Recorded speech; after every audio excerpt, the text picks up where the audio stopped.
welcome to TripleKO, the fighting game podcast that's going to have some legal speakings with Riot Games since they are stealing our brand now. I am Matt McMuscles. I am, of course, joined by the legendary multi-Evo champion, Justin Wong, and we have also with us Maximilian, streamy award-winning Maximilian legacy Dood. Streamer over here. Legacy streamer, and I'm just Matt McMuscles. I don't got anything cool. And final fight connoisseur Matt McMuscles. Yeah, the Devo tournament organizer. Devo, yeah.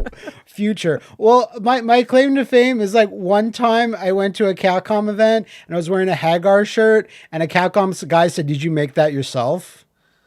That's all I got. Damn. And then went forward to sue you later. They're like, "Oh, that's our brand." Sorry. No, I got this off Redbubble. I'll have you know. And he's like, "Well, we're super going to sue you." Redbubble got deleted. Redbubble, that takes me back. Hey, this was kind of a crazy week for fighting games, especially, but like video gaming as a whole. A lot of stuff happened. So why don't we get right to it? No, nothing really happened. No, it's been happened? a very slow week. Well, one thing certainly happened is that Project L is now no longer Project L, and instead a name that I think literally no one has complimented. No, I like it. Okay, really? Yeah. We'll talk about it. We'll talk about it because I don't hate it, but I will say I have seen no one compliment it. I've seen people defend it, but not go, "That's a hype name." And I'm just going by social media, of course. But Project L is now called 2XKO. I like the branding. I like the green font that they have. It's stylish when it shows up in the new trailer. I kind of get that. I was like, that looks kind of cool. I kind of get the vibe that they're going for.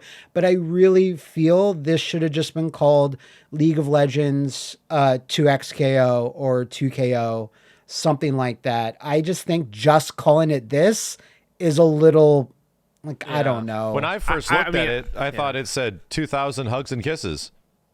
I thought it was not say that. 2KXO. I was like, damn, 2,000 hugs and kisses and hugs? Damn, bro. That's a very bold statement for a fighting game. I thought they were fans of TripleKO. That's what I thought it was. No one is. I was like, 2XKO. That sounds really familiar. That's what I was like thinking the whole entire time. A little bit, but even like to a double KO, like League of Legends double KO, that would have been cool too.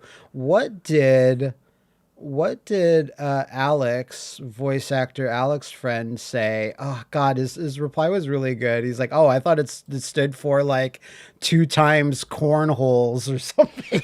2 times corn. I've heard the impression that it's also Texaco. Yes, I saw that too. Texaco, Tuxaco, or whatever. Or it's a CAPTCHA. It's just like the password that you put in when CAPTCHA is like, "Hey, are you a real human?" It's your PIN code. It's your PIN code for your bank. It's the password to your luggage. And then some people want the X to be lowercase, so it's kind of silent, or not have the X at all. And then some people are like, "No, change it back." So that's a bit of a problem when you're called something for this long. No matter what they finally pick, it was going to get backlash anyway, almost, I'd say. Like, people are like, "It's just Project L. Why? League of Legends Project L." So I genuinely just find it confusing. All it does is, like, it's the longest way to explain a double KO. Like, it's adding a whole extra syllable, like an X, which is unnecessary. Yeah. You know what they should call it? I said this in my chat last night. Because, like, the name's available now. They should just call it Twitter. Just fuck it. Just call it Twitter because they're not using it, you know? So just Twitter fighter. And you're like, why is it called Twitter if it's League? That's a good question. That's a story. Now you're asking questions. Every name of your fighting game should ask questions. Should pose a narrative. We have the free Marvel vs. Capcom 2. What happened to it? You know?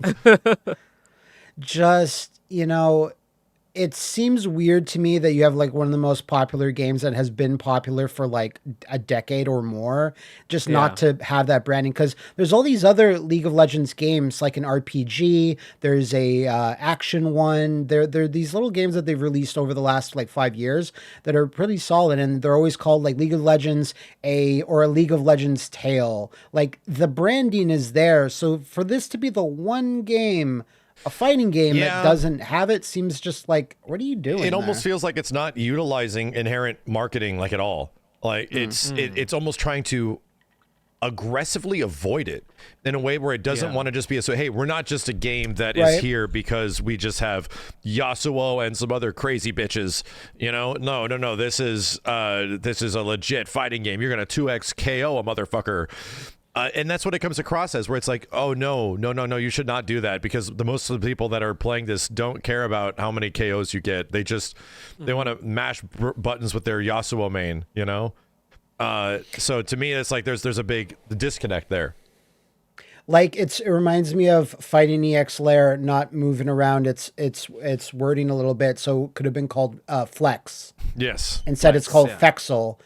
So 2XKO seems like a cool thing to call, to abbreviate something, not it be the actual name. And it's a terrible abbreviation too, because because the better thing is 2KO. Yep. Yeah, because or TKO, but there's also, you know, other games that are even called that, but still, like 2KO is effectively an MVC2, right? Marvel 2, like you're trying to abbreviate something down to, like, you can't say Marvel versus Capcom 3, you just say Marvel 3. So it feels like it's trying to, like, give us something to abbreviate to say it already without being necessary. Where it's like, no, it just needs like a name like Runeterra or some shit. Yeah, Runeterra. Champions of Bitchroth. That being all said, new trailer looked great. Yeah. Like it looked like more work had been done on animation. Not that it was slouching before, but it looked even smoother. Way more polished. Yeah. There's also a new HUD as well too. Like, yeah, really? There's a new arena. Yeah, new, like the life bars are different, and it tells you like your assist is available now. They didn't do that instead before. of, like, it didn't. It just had the color of the character just like light up or like grayed out. They also have the commands of the assist moves shown when the assist is available. It tells you, oh, this is how you do this assist, or you have access to this assist. So I thought that was really cool. And then we saw cool. Yaoli. And I actually asked Riot in the Discord, are we allowed to talk about Yaoli? And they said, yeah, just let them know it was a work in progress when we did try her out when we went to Riot HQ. She was fun. Yeah, she was really fun. Lots of strong tentacle, big buff combos type of thing. And now I saw the little 3-second that she has like Oro's command grab. Yeah. The way she like hits, and like swings you back and forth. There's like all this extra tentacle stuff happening. So you're like, oh, is it like a puppet character or something? It seems that way, but to be real, when I tried her, she seemed pretty straightforward. She seemed like kind of easier to use than even like Yasuo in some way. Like sort of, I'd say like the next comparison is like Darius, where it's like, yeah, big hulking sort of character that's not super hard to use. Yeah, I think so. It's it kind of reminds me of like a fast but big brawler like a Hagar from Marvel 3 or like a Potemkin from I'm listening. Strive. So I think that's like kind of her like strengths and everything. But you know, like even though it was 3 seconds, she also has like Max said, like kind of like puppet moves that we haven't seen yet. So yeah, I'm curious on like if they changed it or they removed it. So, but we'll see when like later comes down the road. There was also the clip where Tony is talking about, you know, being more forthcoming with information. How 2024 is going to be all about getting the game into the hands of more people and a lot more feedback, a lot more updates. With that messaging, right? Do you think there's any chance they might actually alter the name at all? Because it is overwhelmingly negative on it. Ultimately, it probably won't matter for people that were already interested in the game. No one goes, well, I'm not going to buy it now. Yeah. But for a casual fan, for like a League fan that, you know, or someone that not aware of any of them, it might affect it a little bit. But do you see? So here's the thing about the name, why it makes total sense, and I think Justin will echo the same thing. This game doesn't seem like it's made for casual fans. Mm-hmm. It's not. Not at all. It's made for FGC people. Like almost Yeah, like almost it wears that on its sleeve to the point where if you I had to like be, because my stupid head always goes back to like, oh, what if nobody's ever played this before, maybe they just want to get into it. You're not gonna be able to do any combos or anything, you're just gonna get rushed the fuck down and never get to do anything. And I was like, so how is it not possible that you just like mash square and you get like a basic bitch auto combo where your other teammate comes in and helps out a little bit and it tags back in and gives you like a little taste of what the mechanics are? None of that is present. None of that. So we got the hang of it over the span of like a day or two for sure. And it was like, oh yeah, we're starting to open this bitch up. But like the game almost seemed like, and the name is the exact same thing, which I'm trying to echo. That doesn't really feel like it's trying to get that audience. And now I thought about it and like, that seems so alien to me. That you have a fighting game that doesn't want to try to pull that audience, and then you think about it a little bit. This is Riot. This is a company that literally releases games with no interest in pulling a casual audience because they're obtuse as fuck, and they get them anyway. So they're making another fighting game that's sort of like that. It sort of follows the same design philosophy as their other games, because League is the most complicated, weirdest shit ever. Valorant isn't exactly the most like immediately accessible stuff in the world. It's CS:GO, you know? So I feel like they're just following suit with their like next esports sort of big game. That isn't obviously like a single player game, you know? Yeah. I feel like that's going to be so tough because like, I mean, I always say this, but I think fighting games are like one of those genres that's really discouraging for a lot of people, especially if you like kind of like suck at it. Yeah. So seeing it that like at least like there's no at this moment from what we played, there was no like auto combos or anything. I'm just like, man, just throw one auto combo in there, and then let people mash out and be happy. But I don't know. I just feel like it's kind of like a Power Rangers Battle for the Grid, Marvel Infinite. Like once you start blocking or get hit, you might never get a chance to play, and you feel like, yeah, why am I playing this game? And there's a very people like that. There's a very good chance that stuff might change from the build that we played, because the game was like didn't really know what to do with defense. When what we played, offense was so good. So you got when you just started blocking, it was like, okay, so when am I allowed to get out of this? Do I have like do you get like, and even in Power Rangers or BB Tag, you get like big invincible down special where it's just like, get the fuck off me, leave me the fuck alone. The game did not have that. Not all not the entire roster had like invincible reversals, and some characters just did not. So you just had to hold that shit. And you know, it comes across as, once again, like a game that's made by FGC folks. They want it to be that kind of game that tickles that sort of like, oh, I fucking got you, bitch. Good luck getting out of this shit. You know, that people that are playing hardcore fighting games really like. Yeah. Yeah, so therefore the name is kind of like, well, we can name it whatever we want. Like, no, that we don't have like marketing telling us, oh no, we have to have this or that. But at the same time, like you were kind of starting off by saying, even as an FGC adjacent sort of term that maybe people closer to that might recognize, it's still a little bit awkward to say. Oh, it's still weird. Yeah, don't get me wrong. I don't think anybody is going to be on the outside looking in being like, oh, that's such a better name than Project L. Project L's a better name, like, to be completely real. It is. It's who said this? I think it was Gerald from Korea Gaming was like, it's like the name Capture the Flag, where the name of the mode is what you do. And that's what they're trying to go for. Like a Capture the Flag situation, you kill them twice to get a KO. So maybe they should just rename Marvel 3 3XKO. 3XKO. Yeah. Hey, let's just rename it. Or if people complain enough, it could be like the Sonic movie where they just redesigned Sonic completely. So I don't know. There's so few examples of Backlash actually changing things, and Sonic is like the go-to. The goat of it. So that's, if you start to think about it, like this game is literally holding a legacy of characters that is like 10 plus years of being some of the biggest games on the planet and some of the most popular characters within their games, right? Yeah. It's the equivalent of calling Marvel vs. Capcom 3, if it came out now, 3XKO. Like if we called, well, just ignore the fact that it's Marvel and Capcom. Crazy. We're just going to call it 3XKO. What? Like, wait, what? That's the disconnect I feel like we're seeing here, where it's like, you're just ignoring the fact that Marvel and Capcom characters are in there? Why are you doing that? You're just ignoring the fact that you have like League things in there? Why are you doing that? You're burying your lead. Yeah, you're burying like the thing that could potentially get you. And I think it's just like, And Justin's up here as well doing the same shit where we're like making content for like a larger audience of people. So I'm always thinking of like, how do we get new people into this shit? And this is just the opposite. It's like the polar opposite of that. It's just so hard for this, yeah. It's admirable. Someone's like, no, that's not what we're doing here. Like that, I think that's admirable, but at the same time, it's just at the same time, you just kind of go like, is that really the best thing? Even if in that track of let's do something different with the name, it's like it's still like I think you could have done something slightly different. To be real, like to give them credit, I don't agree with it, but there are like situations where games have had like whack marketing and they come out and the word of mouth is absolutely insane, and now it's a banger. That game is called Helldivers 2. And it's like, it just completely sold on its like gameplay and presentation. And it's like, hey, no, it's actually fucking amazing, despite the trailers you saw before, which looked mad generic.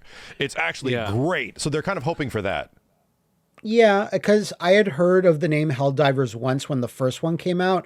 I didn't even know that there was a second one coming out until I saw Helldivers 2, most successful thing ever. Dude, there was like 3 trailers, I think, during Sony State of Plays for like the past like year showing off that game.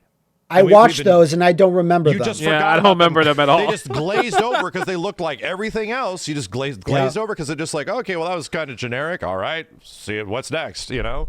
So it again, they're hoping that like the word of mouth of gameplay, and to be real, the word of mouth in this game is in its team aspect. It's genuinely great. Like the team up stuff in this game is super cool. And I don't mean like team mechanics. I mean like you with another person, like playing online or whatnot. It's great. It'll create stories and people will have reason to go back and want to relive that and find partners and shit like that. That's where they're hoping that they're going to grab people. Yeah. Nice. And you're saying about characters before. I will also give it up that, you know, I don't know 90% of all League characters, but I know that one looks sick as fuck, right? Like, like they have these characters that you don't even know their names, but you've seen them at a convention, you've seen fan art of them, and you're just like, well, I can control that character in a fighting game now. Yes. That might be enough. I'm with you. I'm with you 100%. That's exactly how I feel. Well, hopefully there's some like, bigger gameplay stuff, more character reveals, soon. But in the meantime, we should move on to Tekken A, because I wanted to talk about this because there's still a big, question mark on this. The Tekken 8, live stream, that Namco Bandai did, where they talked about the Tekken shop, costumes, prices, and some Eddy Gordo gameplay. What I want to know, and I think Max, you definitely looked at this entire presentation. I skimmed through it. Justin, did you get a chance to like look at the live stream, or you just see like the headlines? I just see the headlines of like the price and Eddy Gordo. Right. It's mostly good news. Yeah, mostly. What is the breakdown of how you buy the Tekken coins? That's the thing I never saw. So, each like 100 coins is equivalent to about $1. So they're not doing any crazy shit where it's like $8 gives you 100 coins or something. They're not doing anything like that. They said it's approximately like 500 coins is about $4.99 USD. So they broke that down immediately. Long story short, the Tekken shop is going to be comprised of real life currency called Tekken coins, which we'll use real money on. But it'll also have other items that are like crossover items and things that are actually free. And it made it seem like every single time there's an update, you're going to get free stuff that you can add for customization of characters throughout the whole roster, or you're going to get like legacy costumes and like classic outfits. We saw Jin Tekken 4, Kazuya Tekken 6, Xiaoyu Tekken 4. It was like, whoa, this is cool. So those costumes are completely remade because you can't use the Tekken 7 assets. They have to be significantly updated. So of course they're $4 each. So it's right on the border of being like acceptable, where it's like, so right before the border of being acceptable. $5 is like the border, in my opinion. Yeah, for a costume, yeah. For a costume. And the nice part, they're customizable. Like you can, change the colors on them and shit like that. So they were very transparent about this. And they were like, all right, so listen, this game was not cheap to make. Fighting games we gotta make some money. Way more expensive to make now than they were back in Tekken 6 Tag 2, much less Tekken 7. They said it's 3 times the amount to make a game now compared to even Tekken 7. And we have a big story mode that we want to expand on that is also really expensive. So they were being like pretty pretty transparent about this shit, where they're like, all right, so listen, if you want to see fighting games continue and to actually have continual updates and seasons beyond just like, we need to get the money to do like DLC and stuff like that, we have to release costumes. And they were like, we don't want to charge the world for these things. We want to make them a fair price. But they also said that this is the way we have to do it.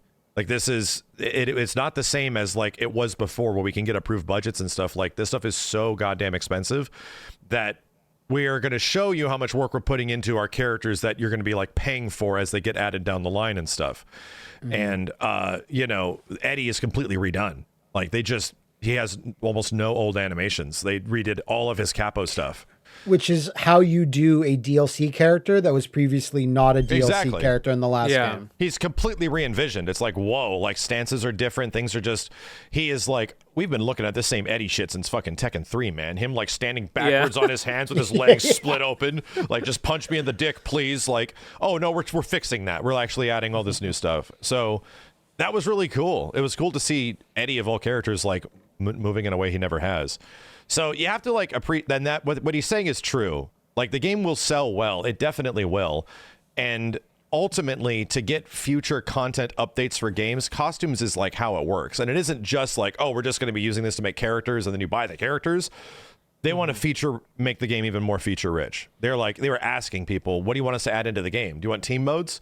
Do you want this? Do you want like online training mode? Tekken Force coming out. Like, Tekken people started asking for tag mode. And Gone. Like, well, we can't do. They're like, we can't do tag mode. That's just not feasible with the way the game operates right now. But they were literally asking for feedback. Oh, tag! If that was possible, tag mode. Holy shit! Yeah, it's not. No. But put it all into Gone. I'm Put sure it all to Gone. Just give it to license. Gone. Yeah, the license to Gone is probably like $100 billion. Then you actually put him in the game. Because when I saw the costume stuff, like I wasn't drinking anything at the time, but if I had, I would have spat it out. Because the Jin's Tekken 4 Legacy costume was like, oh my god, that's a good one. Yeah. Like, and just thinking about the possibilities of others down the line and the customization. And it also is, we've talked about this before, Street Fighter V, saved by costumes. Literally right? saved. Yeah. Yeah. Street Fighter might not have a 6 if it wasn't for those fucking costumes. Right? Yeah. So when a company can actually take that as the biggest lesson, it's like, look, this is a game that is not well received. Hey, did you see that bit where like Capcom just came out and says, by the way, we apologize for Street Fighter V. Yeah. Yeah. Like, we apologize. They fucked up super hard. That we fucked up super hard. So if a game that comes out and does well, like Tekken 8 seems to be doing, sales-wise, critically-wise, they're like, imagine if we have well-priced costumes that are easy to get and they come out very regularly and everything like that. Like, that will be even better because and there wasn't. Go ahead. Sorry. I was just going to say, with Tekken 7 having the arcade release, and it being kind of bare bones in the arcade and stuff, like, yeah, that was all a smooth ride up until the console thing. And then, you needed to make money, but you didn't have to make nearly as much money as you did on this one. Yeah. Like you were saying, 3 times as much because of all the stuff that they put in. Yeah, compared to a 2017, era console fighting game, this game was like 3 times as expensive as what the average they were using. So it's like, Jesus, dude. Street Fighter did the same thing where the price of their costumes was on the teetering edge of like what's acceptable, which was $6. But the problem was that their currency system was fucking ass. So you had to buy at least $10 of coins to get just one. So it was stupid. And luckily, it doesn't seem like Tekken's going to be doing that. Yeah, so it's $1 for 100 Tekken coins. Seems that way. And they broke it down that like 500 coins is the equivalent of like $4.99. So it's like, okay, so $1 per 100 coins. Okay. Yeah.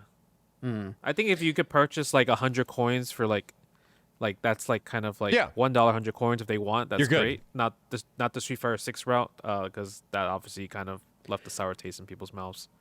Imagine if we can get like legacy Yoshi Mitsu costumes. Yoshi Tekken 3. That will print what if they money add Yoshi Soul Calibur costumes in there? No. No? I don't want that goofball Soul Calibur 1 Yoshi, which he's got like, he looks like a moving clock. He's like, Rawr! Oh yeah, I remember the clock. I forgot about that one. But yeah, there's so many characters you could probably do some. Well, the legacy characters at least. You get that Tekken 3 training outfit for King. Yeah, bring back Jin's fucking school outfit and shit like that. Ooh, Yeah. that would be great. cool. Yeah. Yeah, it's kind of the sky's the limit. They showed just a little bit of that. I'd like to think, I don't know if this will happen, that when Street Fighter 6's next wave of DLC comes out, they have to adjust those prices for buying the coins.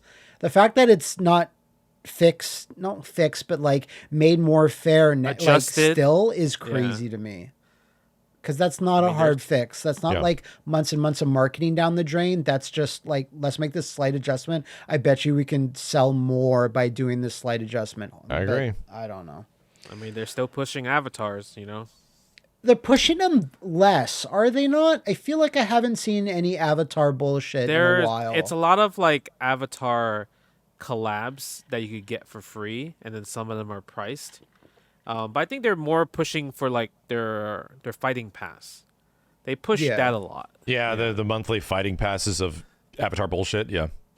Yeah, they push that a lot. People must be buying that stuff. I mean, I am not, but people must be buying it.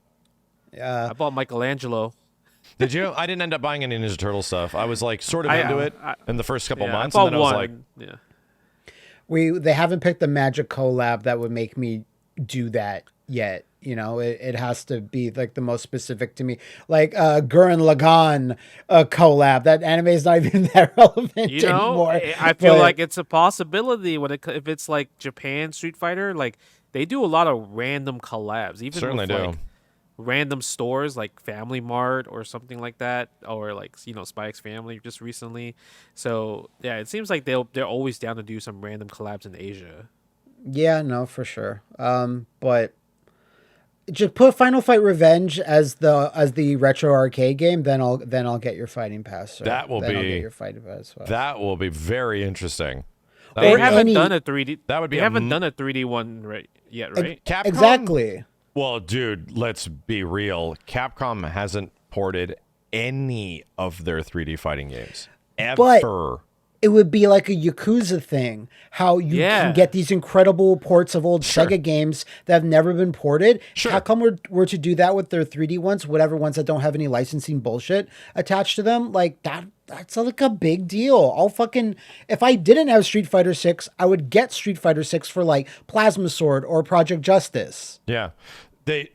The only problem with the reality of that situation, especially like the stuff that seemed impossible, like Daytona 2, when that showed up, the only reason that happened is because there was one internal Sega guy that was working on an emulator on his off time. That shit. Yeah, he was literally working in an in-engine emulator in his spare time.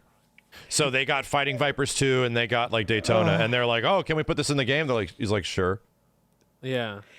There always has to be some fucking turbo nerd. Yes. There's just one that's like, oh, I made this. I love this game. Yeah, I love Fighting Vipers 2. I just, so I made an emulator. And the Sega guy's like, we're going to put that into our games now. So, effectively, Rival Schools, Star Gladiator, Power Stone, all this shit never has been ported outside of like the PSP era. Right? Yeah. Last time that ever happened. So it has happened at some point in the past. So you have to wonder if they still even have source code for this stuff, or if they don't have source code, then they have to actually build emulation. They have to go in and create a 3D emulator, which Capcom has never done before. Marvel 2 was the only other one that was a 3D, quote unquote 3D Capcom game because of the backgrounds and shit. However, Marvel 2 was based on Dreamcast source code. So when that came out on PS3 360, that was not emulation. That was like, oh no, they had the assets, bro. Like and that's why some shit was like weird and fucked up because they were putting it into a new engine. So either way, asking Capcom of all companies to be like, hey, can we get some of your 3D era games back? They've literally never done it.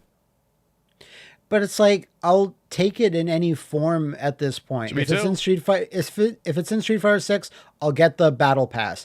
If there's a Capcom 3D fighting collection that's like $60, if it's got like enough games, I will buy. Well, I'll buy that even if it's not enough games. But or hire that guy from Sega. Yeah, hire the wizard. The wizard. And the brutal part about it is that Final Fight Revenge is on really weird hardware. It's on like it's on the Sega Titan. It's on like Saturn weird arcade Yeah. hardware, and Saturn's already insanely hard to emulate well.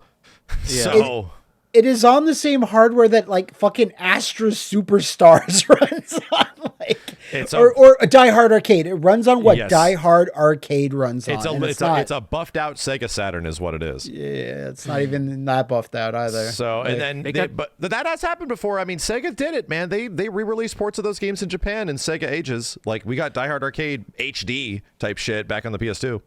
Like a Dragon, Infinite Wealth has Spike Out, the original And 3TB. arcade Spike Out. Yeah, and 3TB. But Spike Out has never been ported everywhere. There was the Xbox exclusive remake thing that was made by like Dimps or somebody else. Yeah. But the original like Spike Out, I've never Stuck played to that. arcades. Never saw it in the arcades, and I finally got to play that, and I was like, I bought Infinite Wealth for it. I was like, yeah, I'll make a video on it, get some money back, I guess. But like, Get some money back. when they've not released these things for so long, Capcom's 3D fighting games, it's like you're holding them back so much that maybe that's the whole point. Like when we finally do, it'll like maximum damage. Sure. Everyone will buy it, or everyone that's interested will buy it. Well, you know? and the biggest issue with all of those franchises is that unfortunately none of them are powerful enough to stand on their own anymore. Like to be completely honest, I hate to say it, but like Darkstalkers is like one of the best examples of it. It's not a 3D game, but Rival Schools, Power Stone, Star Gladiator, Street Fighter EX games, and fucking what? There's probably one more that I'm not thinking of. Or Tech Final Romancer, Fight Tech Revenge. Romancer. Final Fight Revenge. Cyberbots. Well, they have Cyberbots is released 2D. It's 2D, yeah. No, they And released actually, that already. Yeah. That came back, yeah. But, you know, none of these games have, like, the power to be like, we're releasing a Power Stone collection. Several people at Capcom were alive and made that happen on the PSP, and no one fucking bought it. So they're like, no, we're never doing that shit again, dude. But that's It's a why different time. Yeah. It was. That's why the Capcom fighting game collection was like, hey, there's some bangers there that we haven't seen in a while. Stuff we never and saw. If they did a collection with all the 3D ones, it's like that'd be godlike. Yeah, I think would be all of godlike. them, none of them individually or side by side have like the power to really pull a lot of eyes, but together they do. You know, Yeah, together they do, it's like, they oh do. shit. They're stronger as a force. Yeah. I mean, if anything, if it does come out, it would just be for the community, for the love of the old school Capcom. Pretty much fans, would be. really. Yeah, and it would almost be guaranteed not to sell super well, but it would be nice. Yeah, exactly. This is what. Yeah. When Capcom has that's what we posted need its to do. 7th consecutive year of growth and profits, you can lose $1 million on this collection that the three of us will buy. Don't worry. Just wait for Monster Hunter Wilds to break sales again, and then maybe they'll be like, hey, we have somebody to play around with. I would love to be that the actual situation is we made so much money, we can lose a little bit of money, right? But That's how you know when you're making money, when you don't mind. Yeah, losing. right. That does not happen. That is the exact opposite. They make more money and they start holding on to shit tighter. So that's You're not wrong. So some Mortal Kombat news. We finally started seeing a lot of gameplay stuff for Peacemaker in Mortal Kombat 1. Also, Janet Cage is coming along the month after. And then Krossplay is also coming with Peacemaker, which I think, That's cool. Yeah. I'm not sure if you guys have known this, but Mortal Kombat fans have wanted Krossplay since September. They sometimes ask Ed Boon on his Twitter for this. When's the That was update news on to me. Krossplay? That was news to me. I never seen such comments on social media, but now Dude, we have crossplay. There is no one that has a worse comment section than Ed Boon. I feel so bad for him. And Harada's I getting can't there. look away. Harada's like, I'm coming for that bitch. See, He but Harada buddies- doesn't care. He's just like, bro, I will fight with you. You know what I mean? Yeah. So But Ed he's Boon won't losing it. respond. He is definitely losing it. I think Harada will always not have that level. There's Mortal Kombat sells so much, and what Ed has 1 million followers or close to 1 million followers on Twitter and whatever. So it's every time I look at it, it's just the most mindless blah blah blah blah, like Yeah. and people, now that Melina's in the game, like half those people have nothing to say or do now. Yeah. But they've moved on to Sonya, make Sonya like a real character. I want Sonya back. So Those people should have to pay $10 if you want to at Ed Boon. You have to give Elon Musk $10 if you want to send him a direct at message that he may or may not read. Or Mortal Kombat 1 like has a pop-up that says you must spend $10 in microtransactions to interact with Ed Boon. That's now. a good idea. The Dragon Coins for, Yeah. Dragon for Coins, tweeting yeah. to Ed Boon. If like the literal lead creative developer of like one of the longest running franchises, billion-dollar franchises on the planet, is going to listen to what Rando has to say about Sonya's butt cheeks, that you should pay $10, bro. or they give you one chance, you roll at the Dragon Shrine and you do get it for free. One but it's tweet like to Ed Boon. Yeah, one tweet to tweet Ed. to Ed. That's good. And he has to read it. He doesn't have to he has to reply. read it. Yeah, But he has to read it. So you get the scene message saying he read it. yeah, exactly. So Peacemaker, John Cena, absolutely killing it with his He was vocal great. performance, and Yeah. the awesome reference to the Peacemaker opening intro where he dances with his windscreen as well. So Yeah. good stuff there. I have to say, watching at the gameplay trailer, I was like, this looks okay. It didn't excite me, but it wasn't as unexciting as I thought it was going to be. When we last talked about this, I was like, he's just gonna be Deadshot. He's just gonna shoot things, and that's it. So thankfully, it doesn't seem like it's like that. Yeah, I think my Eagly. biggest concern was Eagly. that this bitch was just going to be RoboCop, and we were just going to get like a character as dry as fucking Murphy was in MK11. And it doesn't seem like that's the case. I'm seeing enough like variety in moves, and not all of them are like crouching mid projectile, Yeah. big gun projectile, missile projectile. I'm like, motherfucker, dude. He at least has like a bird, which kind of acts like a projectile. And you know what? You win. You turned a gun into a bird. You win. You did enough. Yeah. I think so too. No, he was really cool. I think the thing that really stood out to me was like when he's talking like on the the character select screen, like the versus screen, like his quotes are really good, really funny, the ones Yeah. that they chose. So I'm really excited to see what it sounds like for the rest of the cast. Right? Oh yeah, With for Melina- all of his different yeah. interactions, yeah, they must be good. Yeah, the interactions are really good. So I think they killed it, and like people know John Cena's like, he's a wrestler, 5 moves of doom, but when he does like these movies that's outside of his wrestling element, he's quite funny. So I am actually pretty excited. There's this line in the second Suicide Squad movie where he was in it, where I'll never forget it. Or he's just like, I love peace so much, I don't care how many women and children I need to kill to get it. I was like, James Gunn, you've done it again. Yeah. So yeah, I'm glad that the character's personality is shining through, and like we kind of discussed, like Eagly and some other stuff. Did you guys see that thing that Ketchup noticed about one of Janet's Yeah, it's Johnny's old SS. fucked up combo in crazy. MK1 or 2 or some shit. Yeah, it's a reference. That's a big of a reference as Cody's Final Destruction super being referenced to his punching glitch. Like Yeah. that's about the same Yeah. level. So that was incredible. Although I was massively disappointed with Janet Cage because In what way? her fatality had her Yes. punching a head off, and then that was it. Yeah. And she was like, I'm not Johnny. I'm like, dude, could you have punched 3 heads off from me? That would have been fine. It would have been fine. Like, don't worry. Unless that's a secret command. Okay, that would be sick. That would be cool. If That she would be has like cool, a though. brutality where she punches off 3 heads, you're forgiven.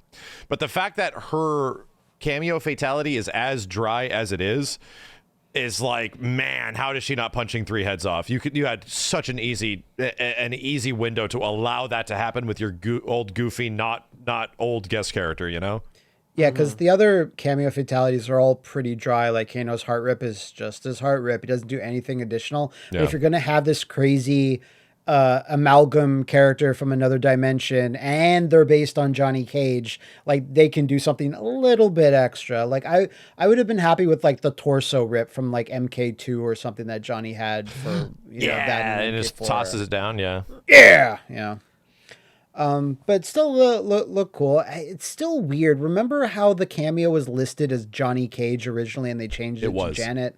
Still don't know what was going on there. Was that like a thing to just protect spoilers? Yeah, I think we assumed it was a spoiler protection for the end of the game. I mean, yeah, that makes sense. Unless things changed, and all things considered, MK1 doesn't seem like it's at the smoothest rollout because we're now getting crossplay, not like 5 months later. Now, yeah, in February, March, April would have been the perfect time to release MK1. Yeah, well, not in September. There's another game that came out just almost day and date in this similar time frame, and it was called friggin' Suicide Squad. So, all things considered, it's like Suicide Squad was going to come out last year, and then it got massively delayed. I still think Suicide Squad heavily contributed to Mortal Kombat coming out when it did. Man, that sucks. Though. It definitely feels like MK was not ready. Like, obviously, wasn't fucking ready when it came out. And as expensive as I'm sure MK1 was, I bet like the Suicide Squad game has been being made probably for like more expensive. A long time and more expensive and stuff. So, yeah, unfortunately.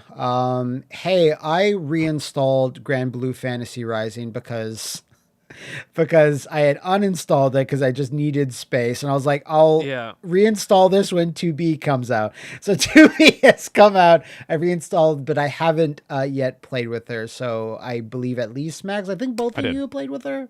I haven't played, but I watched Max play, and I just saw his eyes lit up when certain things happen. Oh, when her cheeks explode. So yeah, she's really fun. Although she's not a Grand Blue character. She doesn't have like a running light. She doesn't have the traditional like Grand Blue like chain combos. She has her own unique weird things. So she's playing like her own game in a way that she sort of did in Soul Calibur 6 as well. Very faithful to her Nier Automata iteration, right? So they're trying to like go for as much of that gameplay feel as possible. And they even mention that she's not a Skyfarer like all the other characters in the roster. She is different. So that's why she plays that much different. Okay. This is a story justification. Yeah. So I'm gonna be honest. After we did the Soul Calibur episode a few weeks back, I bought Soul Calibur 6 on Steam. I didn't have it. I had it on PS4, and I realized I even play with like the last 2 or 3 DLC characters. I never play with Haomaru and Huang or Huang for sure. And I think I touched 2B on PS4, but I didn't play. So yeah, I was fooling around with her. I was like, oh yeah, she's really fun. And then I forgot, I made the connection that after Soul Calibur 6, Okubo moved, we talked about this. He moved on to He's the being leader for this. of Psy Games USA. He's crazy. He's pretty much running it. So there's a large association that like, oh, he was obviously friends with Square Enix and the folks that run this character. So I'll just bring that over to the other game. Why the fuck not? Yeah, Yoko Taro, can I put 2B in? Yes, you can. Yeah, because obviously 2B's and everything else, and there's a ton of Nier Automata spin-off games. I had the chat convincing me it's like they only do guest characters in games when they're relevant for the most part. Like they need to have some sort of relevance or some other thing the company is pitching, and people are like, what about 2B?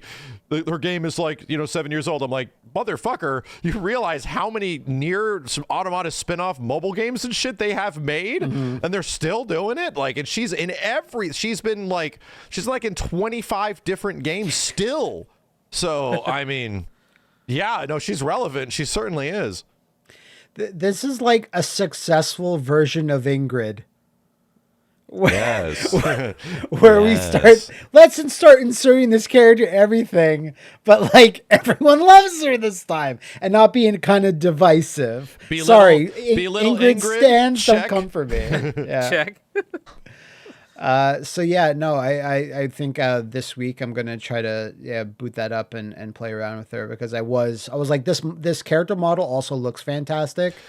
Maybe it's because it was built in, like, completely in this new version of the game, rather than being an old character that was imported in, you know? So that's the thing that you also have to give a huge prop to Arc System Works for, is that this is another crossover character that, like, is in a franchise like Dragon Ball and stuff, where we haven't seen these characters in things outside of their original medium as much, especially in, like, 3D.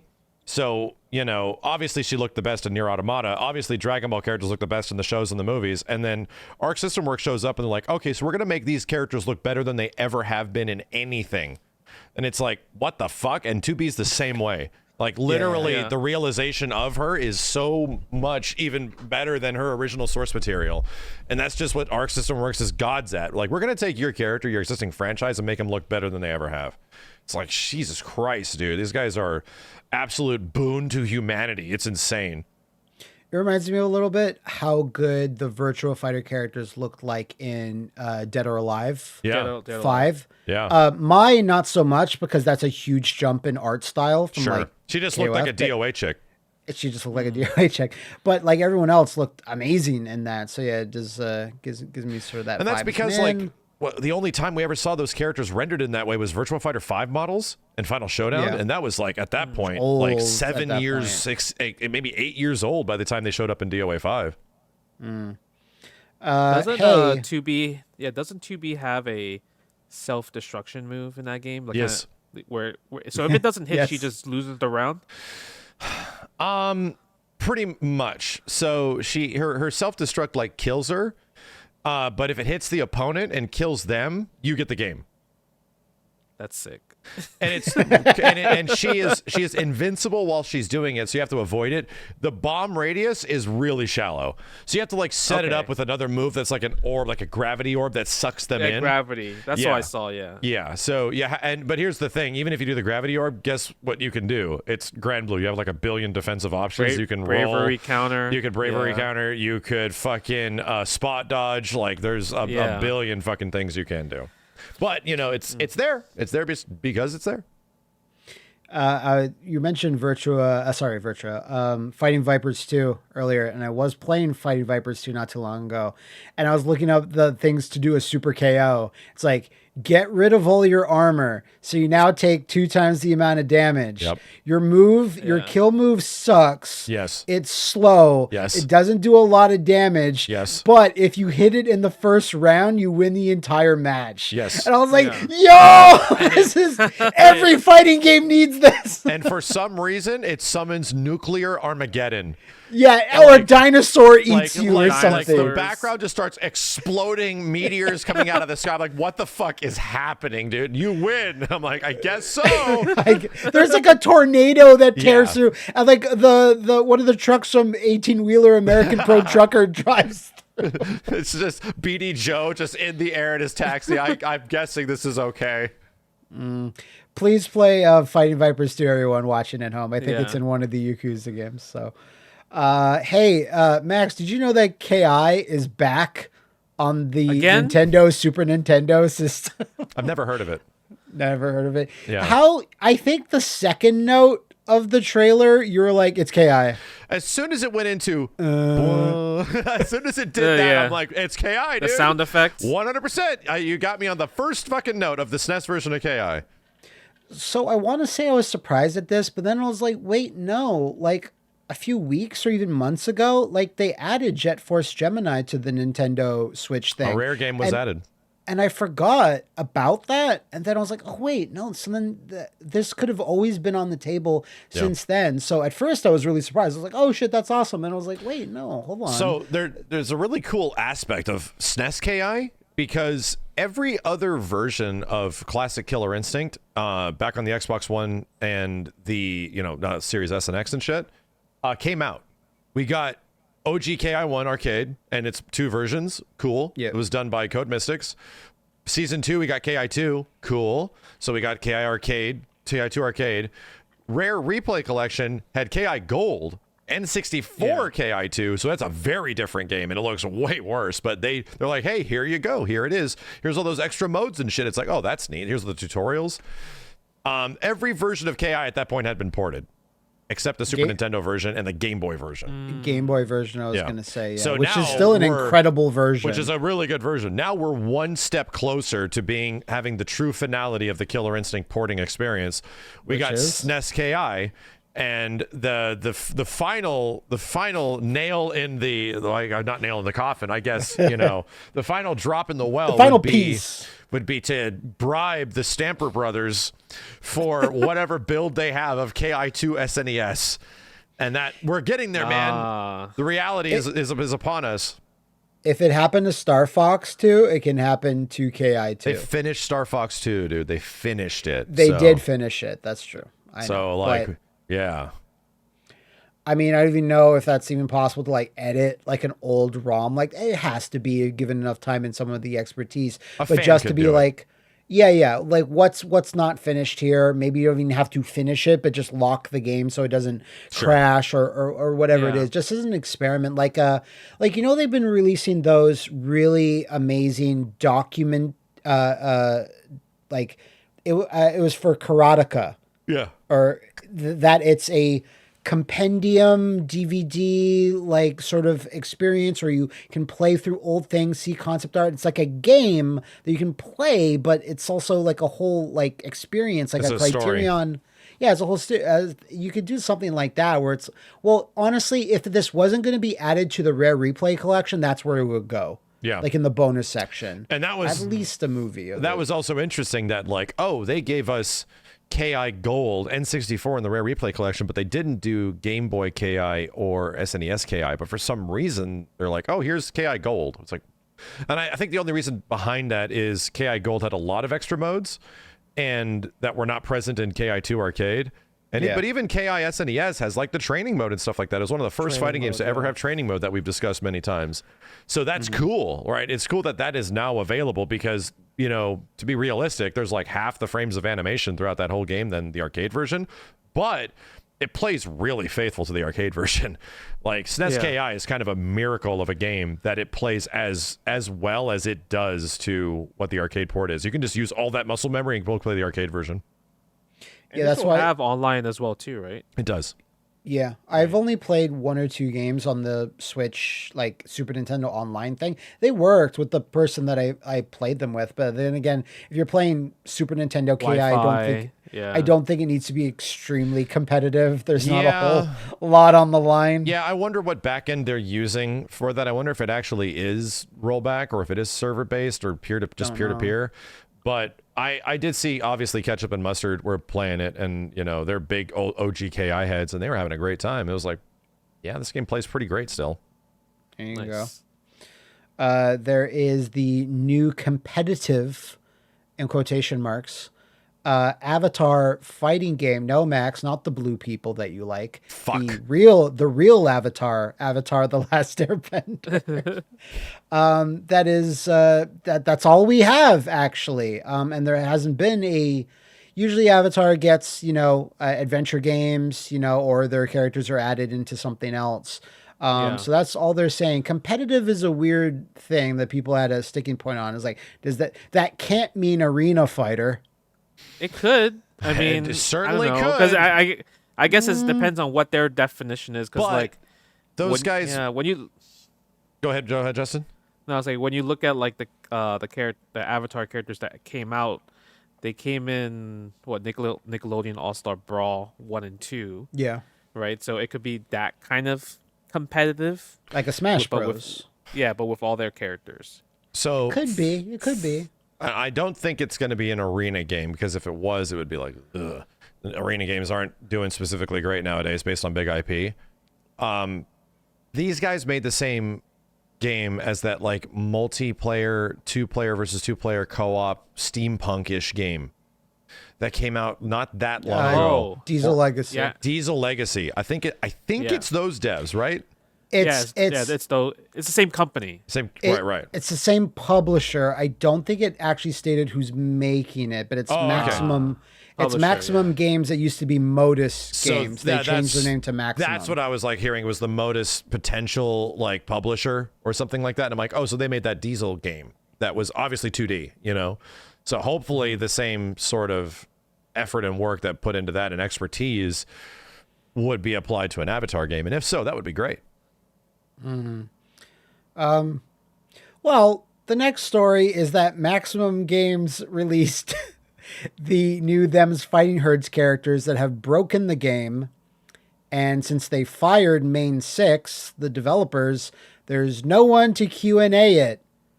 I thought it was like there was no more content, but I guess there is. So they announced that like the story mode was being canceled, but the last 2 characters would be released. And apparently, as some people at Main 6 might have said online, anonymous workers, that we were fired and let go during the Q&A process for these characters. So these characters crashed the game, and they have several infinites, I believe. Good. Nice. That's good. It's good. That seems good. Yeah. It's a good call. Spices up the game. That was a really good call to fire everybody, because now they have these crazy characters that crash the game. Those are like features. They crash the game and they have infinites. That's good. Because if you don't have game testers, and I know this for a fact, you don't have game testers that are at least a little familiar with fighting games, you're not getting a full pass. You're not having that character fully explored to see what bugs can happen. Bro, if the game's crashing, like if they're literally locking up the build, then they didn't even have surface level QA testers that they could have like hired from India or some shit. I think it might be something specific for the crashes. I know that infinites were found like very, very fast. I don't know exactly. People were saying it was like it's equivalent to Ruby Heart Marvel 2 glitch crash. Yeah. So really specific setup, really specific thing. All of a sudden the game logic just goes, duh. So, okay. Yeah. So but it's very possible to do. So if you go to, So if you go to the Maximum Games Twitter, every single thing that they've posted about other stuff, it's very angry Them's Fighting Herd fans. It's and now they're making an Avatar game. They're publishing it. We don't know anything beyond that, but it's not the best. This all sounds great. I'm so excited. I can't wait. The best look. I'm gonna put up my reaction video. React to the infinites and the crashes. Look at it. Wow. Since you guys were at Capcom Cup, they showed off a couple of nice new pieces of merchandise, statues specifically. Oh, yeah. Justin statues had a very zoomed in photo of ChunLi lifting I don't up think the it was zoomed. I mean, it was. I was capturing like Zangief, Guile, and then Chun-Li was just posing in the background. Oh, is that the one where like Chun's like pressing a bunch of weight? Like, on like a squat rack or some shit? Yeah, that's what she was doing. God damn. There's 3 versions of this statue. One where she's wearing like kind of a workout thing that's a little reminiscent of her regular costume. One where she's wearing her alpha costume, and one where she's wearing like these booty shorts and like this workout thing that's like black and red. And you go on the website, that version is completely sold out. That one's just gone. So wow, they're like 600 a piece too. Yeah. But they usually make like only 300 of these. They're like limited and stuff. So they showed that at like the at the setup at Capcom Cup, but also, for this particular story that we have, big ups to Event Hubs also. At Wonderfest, they showed a bunch of new stuff, like a Jamie figurine. I saw that. One for... there's a Chun-Li one too, as well. Yeah, there's a new Chun-Li one that looks awesome. Yeah. It's just gray, like unpainted. A one for They're Biken. Advertising that on Capcom Cup too. Yeah, the Biken one looks awesome as well. Like more Biken merch, please. Thank you. And yeah, more 2B, because 2B is essentially a fighting game character at this point. So there's some new 2B stuff.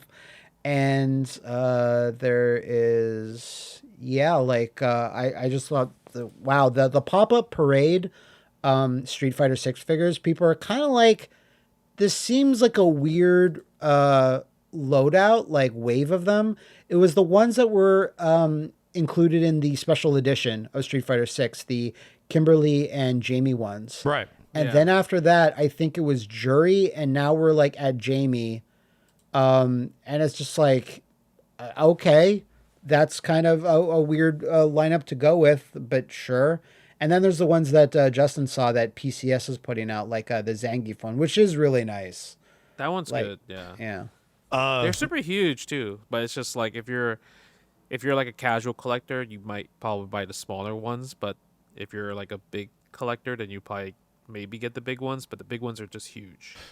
In tandem with our eventual, fighting game merch episode that we'll do, there is something relevant to me and Matt. Our Saberwolves got delayed, bro. What? Yeah, they got, I don't know when their actual release date is. We should have had them by now.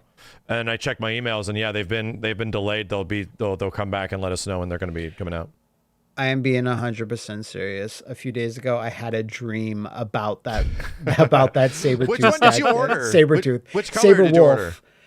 Just the blue one, because I just love that color scheme. If it wasn't that Saberwolf, if it was just KI1 Saberwolf, I wouldn't be interested. Just green shirt? No, man. It's got to be little red shorts. Superior Robo Arms Saberwolf from KI2, yeah.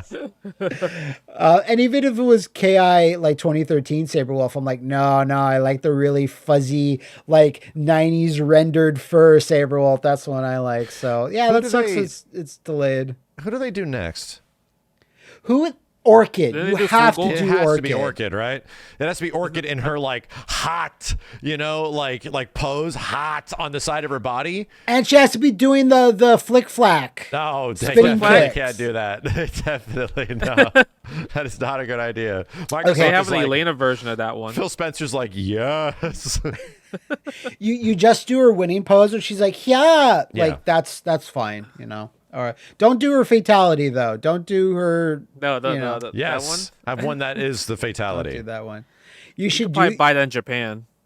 You get that one made. You have it, but then you get like a Looney Tunes character whose eyes are bugging out of their head, and you set it up next to it. Okay, dude. Perfect. I just realized, what is KI rated on NSO?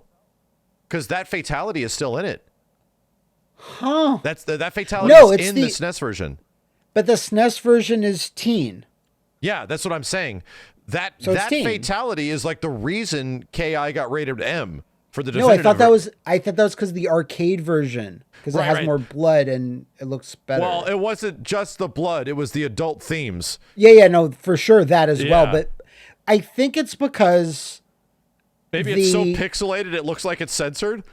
I don't know why I know these animation frames so well, but in the arcade version, it's like this long animation where she's unbuttoning and stuff. And effectively 2 frames in the SNES version. Yeah, there's 2 frames, and I think the bug eyes, that stick out, were only a Super Nintendo thing, so it made it more cartoony. I don't think anyone does that in the arcade version. They just do like a weird pose and they fall down. Their brain just short circuits. Like, Thunder's never seen, like, a pair of boobs in his life. What do you mean? Why wouldn't he? Why wouldn't he? Why wouldn't he? Because he's 42 years old in the profile thing. He has to have been with someone. No, but if you're in a tribe, then like what if they're also wearing less clothing because it's like a tribe? I gotta go back and see what TJ Combo does, because he's probably like, yeah. He goes, yeah, think about it, and he falls down. Jago living up in the mountains. Okay, he's never opened up like a Playboy. Maybe him. Fine. He's definitely different. Glacius wouldn't even care. It's also his fucking sister. He doesn't know that at the time. Okay, all right. That's a Luke and Leia thing. Yeah, some weird Star Wars shit. Okay, that was a tangent. So Capcom Cup X matches. We're recording this on Friday, so it's not yet completed. But what are we thinking about this so far? Have you guys had time to really sit down and watch? 7 days of this shit. Yeah. I don't even know where they're at right now. I've barely been able to sleep. So yeah, I'm just kind of waiting for finals day. Okay, fair enough. It's been fun. I mean, I think most people are just caring about Group F, which is kind of like the death pool, because like you have like the evil champ in there, and then the runner-up Menardi is also in there, plus lots of other like dark horses and prodigies in there. So everyone really cares about Group F, and it's funny because I was at Capcom Cup yesterday, and Max was there, and once I finished playing Ed, I went up to watch the games, and it was Group F, and it was the last match of Group F, which was Menardi versus Angry Bird, and everyone is in there.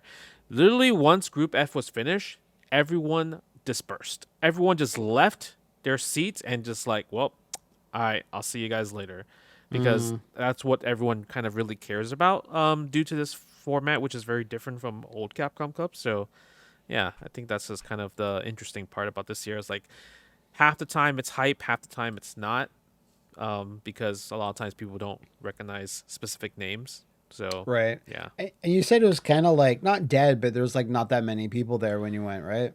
Yeah, it was. I think it's because like it's either the scalpers bought all the tickets and they're just trying to resell them for a higher price, or when people bought tickets, they're like, you know what, I can't come during Wednesday to Friday. They'll just show up during the finals Saturday day or and some Sunday shit. instead. Yeah, but there wasn't that many people when I was there on Wednesday, the first day. A Little Weird wasn't set up to be like mostly through the weekend, like Thursday to Saturday, or at least, to Sunday. Yeah, but... and there weren't that many seats actually either. Like it was It kind was of kind of small. Yeah, it's very small. Like I know there's an upstairs, but those are for like VIP seats and everything like that. But the downstairs is like barely any seats there. Like I was really surprised at how, I guess like how it looked in terms of seating arrangements. I will say I was very, very jealous of seeing pictures of Markman going to the taco truck, and just like Everyone went to the taco truck. The whole Street Fighter I've team, never Kenny gone. took them. It's good. Never I've been gone. there. It was really good. It's pretty fucking good. When you're in town, Matt, we will definitely take you. I know it's like the We just last can't time tell I anybody was about it. the last time I was there. It's like we had just finished. Like Jessica had just made us the amazing Korean hot pot. Oh, yeah.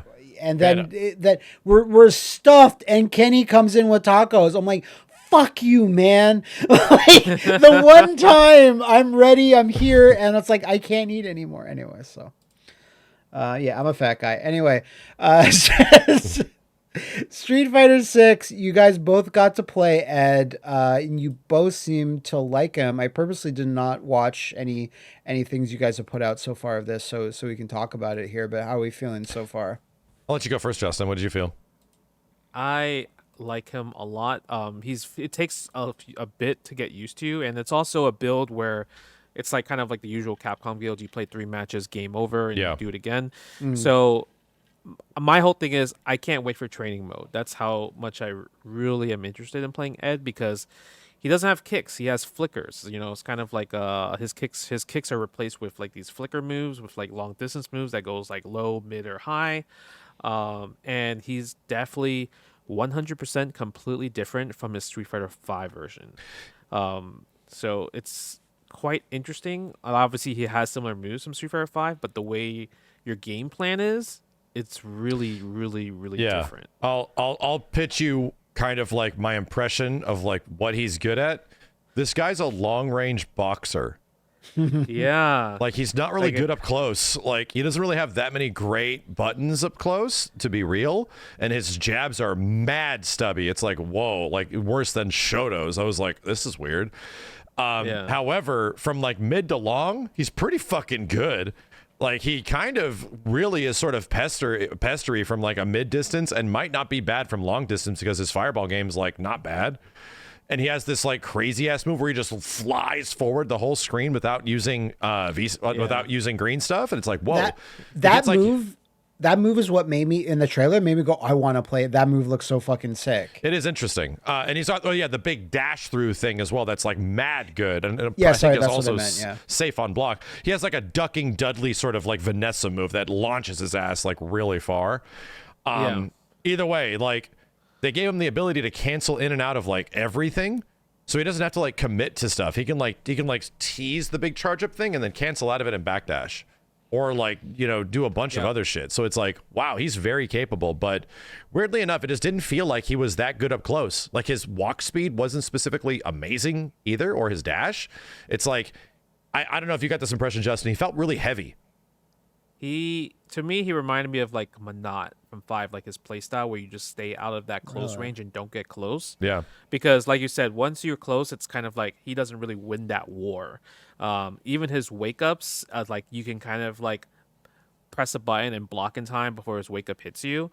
So he really has poor defense in terms of that. So it's like he needs to be he's a control character. He has to control you the whole entire time with like his long range flicker moves. And because they're all special cancelable. But the one thing I would say I noticed a lot is like this time they didn't bait, like, you know how they kind of like tease that Aki is the JP killer.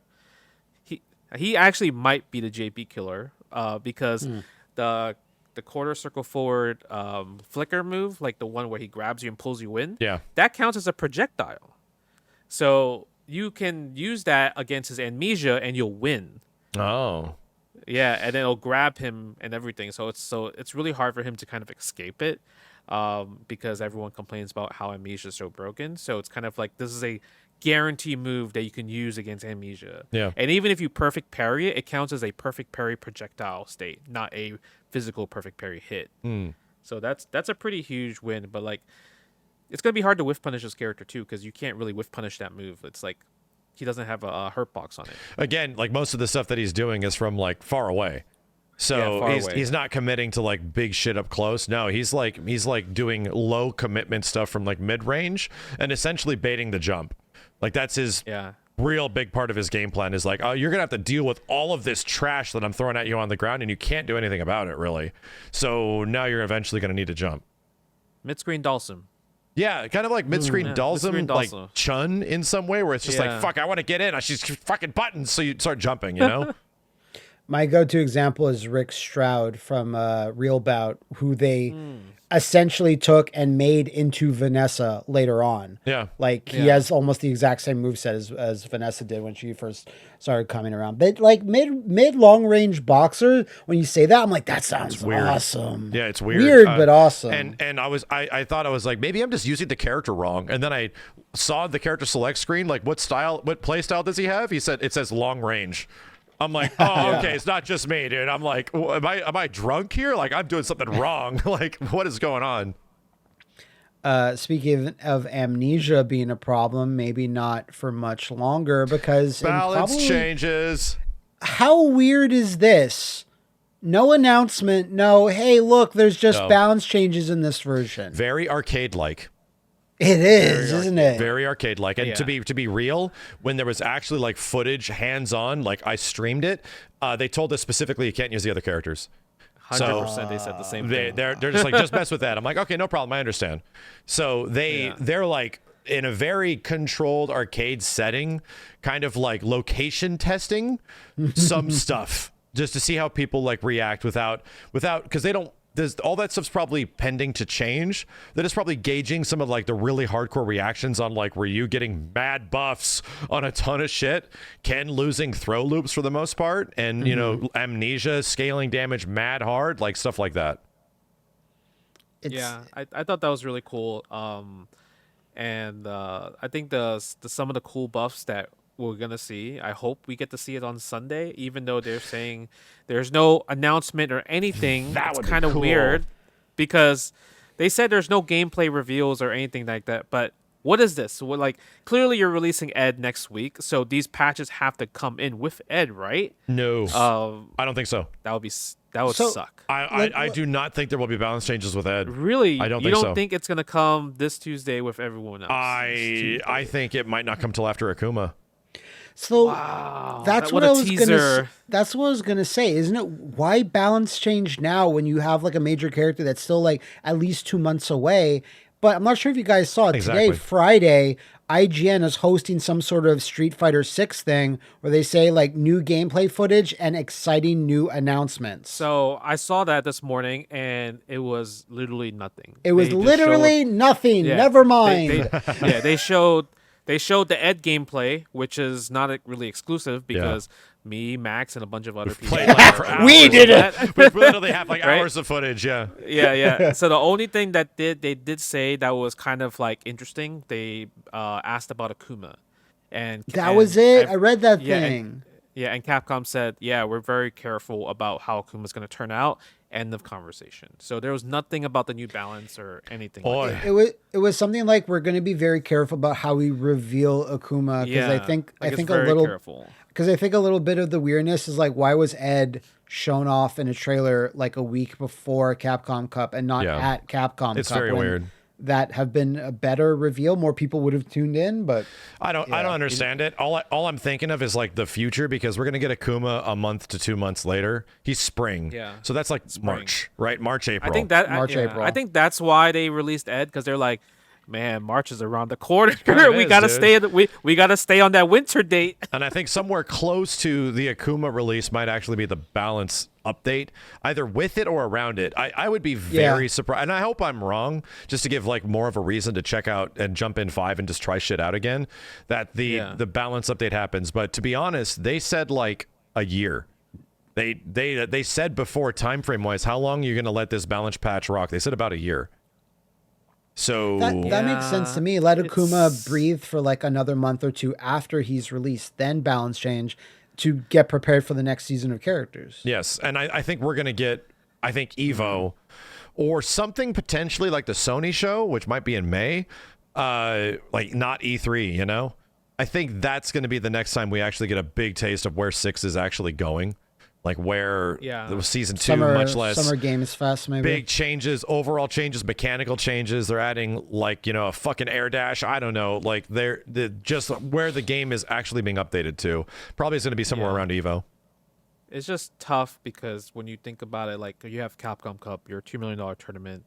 And everyone is literally like, all the player base is like, this is like, if you're not going to announce anything about like a season 2 patch or anything like that, people just are not going to play the game until they get some type of news. I hate to be the grounded reality of this situation, but it's almost like their multi-million-dollar tournament was used as marketing to get you to buy the game. I mean, it is 34% off general. right now. to buy it, when it comes out, which worked. Mm-hmm. Yeah, it did work. And then I'm going to be really sad if Ed comes out and then I don't see Jamie do a forward throw and get a free drink afterwards. I'm going to be pretty sad. That was a pretty hype buff change. Yeah. But why even let a build be played? Yeah, that's what I'm saying. That has the balance change. You can just not have that. Just have Ed. That's the equivalent of like you giving us Dragon Ball Z rollback and just taking it away from us and never telling us when we're getting it back again. That's literally what the equivalent is. That'd be crazy if that happened. That'd be crazy if that happened. That's for fucking sure. Yeah. I can't imagine that happening. Speaking of crazy, Max, have you checked out the last link in our docket? I haven't looked at it once. Let me fucking hold on. That's fine. It's not your job. The greatest fighting game of all time has returned. This happened link. This happened about a month ago. I missed it somehow. Oh, ding dak never dank. It's back with a new version. With new content. So it's the same. So what I kind of like about this, it's the same backgrounds. It's the same sprites. That's cool. Yeah. So it's Dong Dong Never Die for people that don't know. But what's its subtitle? What is Judgment Day? What's cool about this is the accessibility of it, because Dong Dong is like weird to find a version that doesn't have malware on it or some shit. Yeah. Because it's so old. So this is actually kind of sick that you can get, hey, check out this wild ass KOF game, because that's really what it is. It's just like King of Fighters, but fucking nuts. That people can actually try it now, without having to literally download LimeWire or some shit. Yeah. So what this is that Dong Dong Never Dies Judgment Day is a new version with new balance, hotter than Street Fighter 6's balance changes. Dong Dong has a bunch of balance changes, new moves for a bunch of characters, and a whole new fighter to begin with, who I forget the name of, but it's a VTuber. It's a VTuber? It's a VTuber, which makes sense given the fact that Mario and Optimus Prime are also in this game. I mean, that's the new thing. VTubers, Like a Dragon also has a bunch of VTubers in it, and it kind of has even revolve a story around it somewhat. So it's definitely something being added. There's the VTuber fighting game as well. Yeah, Idol Showdown. Yeah, Idol Showdown. So that makes that all checks out. But the fact that a month has happened and I didn't know that there's a new update to Dong Dong Never Dies is I feel like kind of ashamed. But yeah, no, maybe we should drop this dead game Tekken 8 and Yeah, switch over. nobody's playing it anymore. It's time for some real ass fighting games. It's time we for should just play Harada. Where's Dong Dong? Put him in.